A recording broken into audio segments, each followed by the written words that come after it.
Welcome to sinus world. শীত শুরু মানেই পাকান, পিঠে, মালপোয়া এসব তো খেতেই হবে। তাই আজ আমার চ্যানেলে নিয়ে চলে এসেছি পাকান বা মালপোয়ার খুব সহজ একটি রেসিপি। খুব অল্প সময়ে পাকান বা মালপোয়া বানিয়ে খেতে চাইলে অবশ্যই ভিডিওটা একবার ফলো করবেন। তাহলে বাড়িতেই খুব সহজে 5 মিনিটই আপনি পাকান বা মালপোয়া বানিয়ে ফেলতে পারবেন। চলুন তাহলে শুরু করা যাক।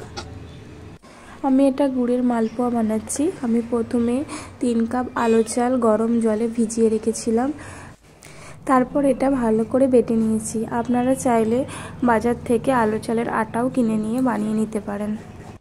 যেটির মাপ করে চাল নিয়েছিলাম সেটির মাপ করেই 2 বাটি ময়দা নিয়ে নিয়েছি।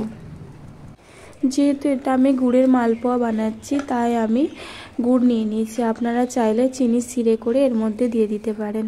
চিনির মালপোয়া বানাতে চাইলে চিনি সিরে করে এর মধ্যে দিয়ে দেবেন। তারপর দিয়ে দিলাম সামান্য একটু নুন। তারপর সব কটা উপকরণ একসাথে খুব ভালো করে মিশিয়ে নেব। একটা পাতলা, খুব গাঢ়ও হবে না খুব পাতলাও হবে না, এমন একটা ব্যাটার বানানোর জন্য যতটা পানি দিতে হবে দিয়ে নিয়েছি। আপনারা আপনাদের পরিমাণ মতো পানি দিয়ে নেবেন। এইরকম হবে ব্যাটারটা, ঠিক খুব গাঢ়ও নয় খুব পাতলাও নয়। এরপর একটু স্বাদের জন্য দিয়ে দিচ্ছি মৌরি। আপনারা এটা স্কিপ করতে পারেন, আবার চাইলে দিতেও পারেন। তারপর কড়াইয়ের মধ্যে তেল দিয়ে দিলাম।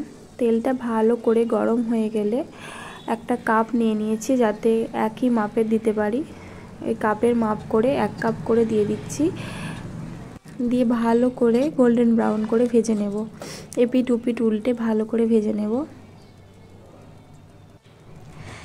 এটা এতটাই টেস্টি হয়, ওপরটা পুরো ক্রিস্পি হয়ে থাকে এবং ভেতরটা নরম তুলতুলে হয়ে থাকে। মালপোয়াটা মোটামুটি ভালো করে ভাজা হয়েই এসেছে, আর একটু ভেজে নেব, ভালো করে গোল্ডেন ব্রাউন করে নেব। হয়ে গেছে আমার মালপোয়া ভাজা, এবার তুলে নিচ্ছি।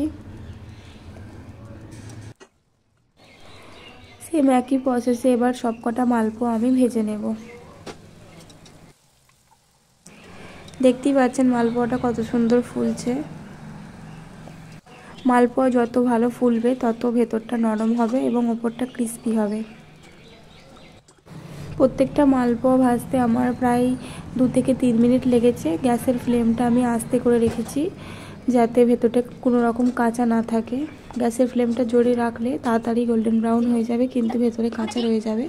তাই একটু টাইম নিয়ে ভাজতে হবে যাতে খুব ভালোভাবে ভেতরটা তৈরি হয়ে যায় এবং কোনো কাঁচা না থাকে এবং বাইরেটা পুরো ক্রিস্পি মচমচে হয়। এভাবে একটা একটা করে আমার সব মালপোয়া ভাজা হয়ে গেছে। দেখুন ভেঙে দেখাচ্ছি কতটা সুন্দর হয়েছে ভেতরটা, এবং ওপরটা পুরো ক্রিস্পি টাইপের এবং ভেতরটা ফাঁপা এবং নরম। এই মালপোয়ার রেসিপিটি যদি আপনাদের ভালো লাগে তাহলে কমেন্ট করে অবশ্যই জানাবেন এবং একটি লাইক করে দেবেন।